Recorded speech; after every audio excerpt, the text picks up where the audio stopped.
Man, we're back at the Cat House, if you can believe it. Seems kind of like Back to the Future, maybe? I think we got Stevie Rochelle from Tuff right here. What's up, Stevie? Hey, man, how are you doing? And it's Rochelle, not Rochelle, but it's all good. Rochelle. Ra. Not a Ra. ro, but a ra. Okay, let's take two on that. Back at the Cat House for the Cat House live party, and Stevie Rochelle. Stevie Rochelle. Stevie Rochelle. Yeah, just like that, Okay, yeah. take three. Back at the Cat House Live, we have Stevie Rochelle from Tuff. How are you? Hey, man, I'm good. Glad to be here. Great to see you. Man, this got to bring back a few memories. I know you're keeping some of this air alive with Metal Sludge and all that, but what do you miss the most about the 80s? Coming out here and seeing the fans and the support of all these great, musicians. Well, I don't know if it's missing it. I guess just the fact that, as you grow older, maybe you have an appreciation for things in your youth more so. I can't even say in my 30s because I'm in my 40s and on the door of 50. But, looking back to what we did as a group with Tuff, or what all of us did on this scene, I'm standing in front of the Rainbow Bar and Grill. To my left is the Roxy, to the right is what used to be Gazzarri's. A little further down is the Whiskey, less than a mile that way is the Troubadour. All this stuff 25 years ago, 27, 28 years ago, was insane on a weekly basis, every Friday night, Saturday night, and even on weeknights. Tuesday, yeah. Well, and the Cat House was a Tuesday night thing. That's one thing that a lot of people don't understand, is that the Cat House wasn't a specific location. Like the Whiskey's the Whiskey. Yeah. The Key Club, or I should say the Gazzarri's is the Gazzarri's. But the Cat House was like Ricky put together a special night, which was in the middle of the week. And I think that was also genius of him and Tammy to go, hey, you know what? Friday night, everybody's going to the Roxy and the Whiskey and the Troubadour and Gazzarri's, and they're doing it on Saturday. We need to give somebody somewhere to go in the middle of the week. And at one point, they came up with this concept to do Cat House on Tuesday nights. Yeah. Found a location, rented it out, turned it into a badass location with exotic dancers and cool music, and it just became the cool hang on Tuesdays. So, Yeah. Now, you're originally from Wisconsin? originally a cheesehead. Originally Wow. from Wisconsin. I mean, to come out here after reading the circus magazines and the creams and all of that, to step into the Sunset Strip, what was the eye-opener for you? Well, it was exactly that. I'm a cheesehead. I'm from Wisconsin.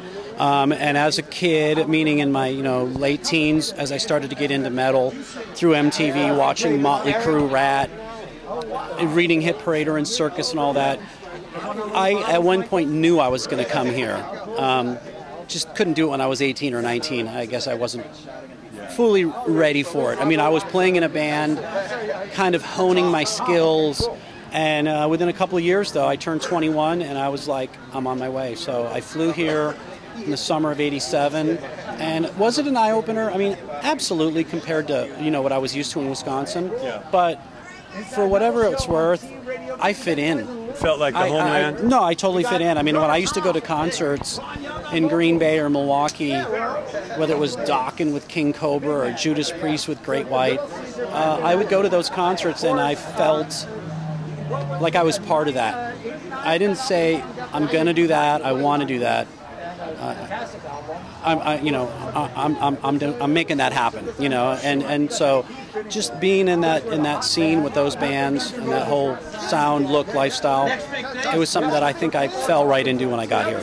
No question.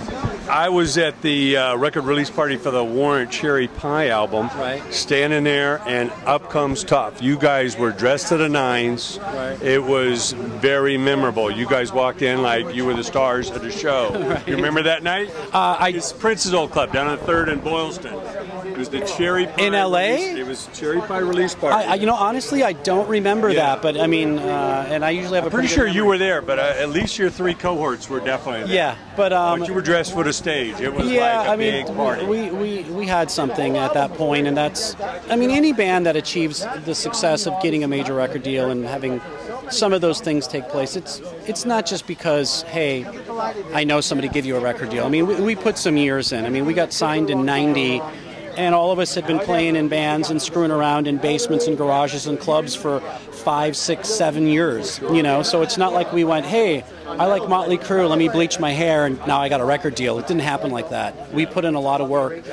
As much as we were dressing up and hairspraying our hair and handing out flyers, we were also in a rehearsal room and writing songs and sucking live and getting better, you know. I mean, not everybody walks on the stage and goes, hey, I'm Queensryche, you know, I'm fucking master vocalist and players, you know. So all of us, it was kind of trial by error, you know. I mean, even like Vince Neil, when they gave him the job in the band, he was a surfer and was like, I don't even think he showed up at the first audition, like, I don't even know if I'm going to make it today, who cares, you know. But eventually he became the singer, and they went on to sell 50 or 70 million records, and Motley's part of the reason I did what I did. So.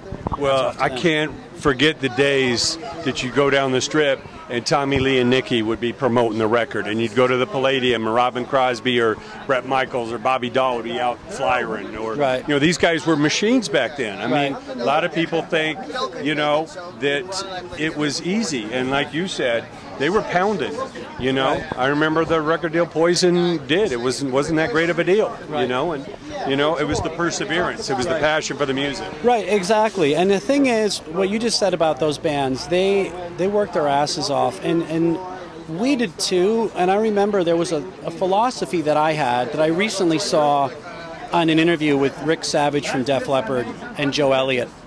And they were talking about these guys that they were jamming with when they were like 15 or 16 years old. And one of the guys that they were playing with said at one point, oh, I'm not going to make rehearsal, I got to take my girlfriend to the pictures. They called it the pictures instead of the movies. And Joe and Rick were like, taking your girlfriend to the pictures? Like, what the fuck? No, this is the band. Like, take her a different day. Like, we're doing this today. That's the mentality that I had when in 1985, 85, 86, after I'd seen Motley Crue and Van Halen in concert, I was blindered to the outside world. And I had some guys that I played with that at one point were like, oh, I've got to go to my cousin's wedding. Like, oh, I need 2 weeks off because we're going camping. I'm thinking, camping? Fuck camping. We're in a band. I had a guy camping on tour. I had a guy tell me once he was getting a haircut because he was going to a wedding. And at that point, I was like, you're getting your hair cut? Dude, you're out of the band. I mean, it's just like, that's the dumbest thing I've ever heard. Which, it sounds silly looking back, but that's just the mindset of what I was at 18 or 19 years old, that girlfriend... You're like a sports team focused on the championship. Well, and the thing is, I love sports and I love the Packers, but at one point when I really sunk my teeth into this, I'm going to be in this band, I'm going to be in Hollywood, or I'm going to go for my dreams, essentially, nothing else mattered. I didn't watch football. I didn't care about Thanksgiving dinner with family. I was like, I'm doing this, and that's what the whole band thought. That's why we did have some of the success we did, based on the fact that we were just, you know, not giving up. Yeah, I know it had to be an exciting moment. The first time you saw the band on MTV, what was that feeling? Yeah, that was a trip, and you know, the thing is, it's all programmed, so we kind of knew the time frame, and they told us, as a matter of fact, I believe the first time we ever got played was 10 minutes following the world premiere for Enter Sandman. So, which obviously was built up for like a couple of weeks. You know, the world premiere of Metallica Enter Sandman at 3 p.m. Pacific Standard Time, Eastern Time, on like a Friday, and our video was on at like 3:09 or something. But yeah, sitting in that apartment, the same apartment, with dirty dishes in the sink and 5 guys, a roadie, you know, sleeping in a closet, and suddenly we're watching this MTV channel, and then suddenly it's like the song starts, that little ID in the corner, Tough, I Kissing Goodbye, Atlantic Records, like, oh my God, it's real, you know.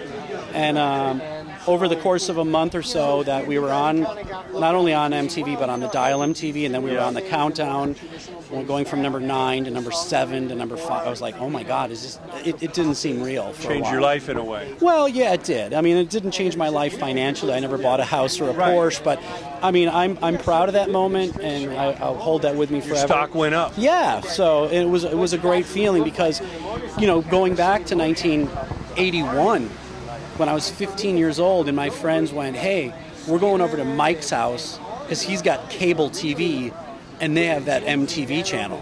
the music, and I was like, what is that? And they're like, oh, it's just all like music bands and videos, and we were like, really? So we went to Mike's house after school, and we all sat there watching Devo, the Missing Persons, the B-52s, Gary Newman, Hall & Oates. It was just like, oh my God, this is the coolest thing ever. And to think that 10 years ago, or 10 years later, because this was 1981 when it debuted, in 1991, I was on that channel. And not just on it, but on it repeatedly on the top 10. And so it was a pretty cool thing. Amazing stuff. Yeah. Besides you guys, because I know you're going to have a great set, who are you most excited to see on the Cat House Live? I mean, I like all these bands. You know, I mean, the obscure band that, you know, I love Junkyard. I really do. I was just telling the singer, David, I'd been a fan of theirs for a long time. I've known Tammy and the guys in Faster Forever, Gilby. I mean, everybody up here has got a handful of songs that everybody knows. So I think it's not even about watching, but being backstage is kind of like a little mini reunion for a lot of us. We're all older. Many guys have children or families, and we kind of exchange like, well, mine's in college. Really? Mine's 10, you know, and we're talking about how old our kids are. So it's kind of a whole reunion vibe that's really fun. Yeah. Well, we can't wait to see it. Thank you so much, Stevie. Right. Looking forward to great things in the future. And, of course, keep spreading news on Metal Sludge. Absolutely. Thanks so much. Thank you. Good to see you.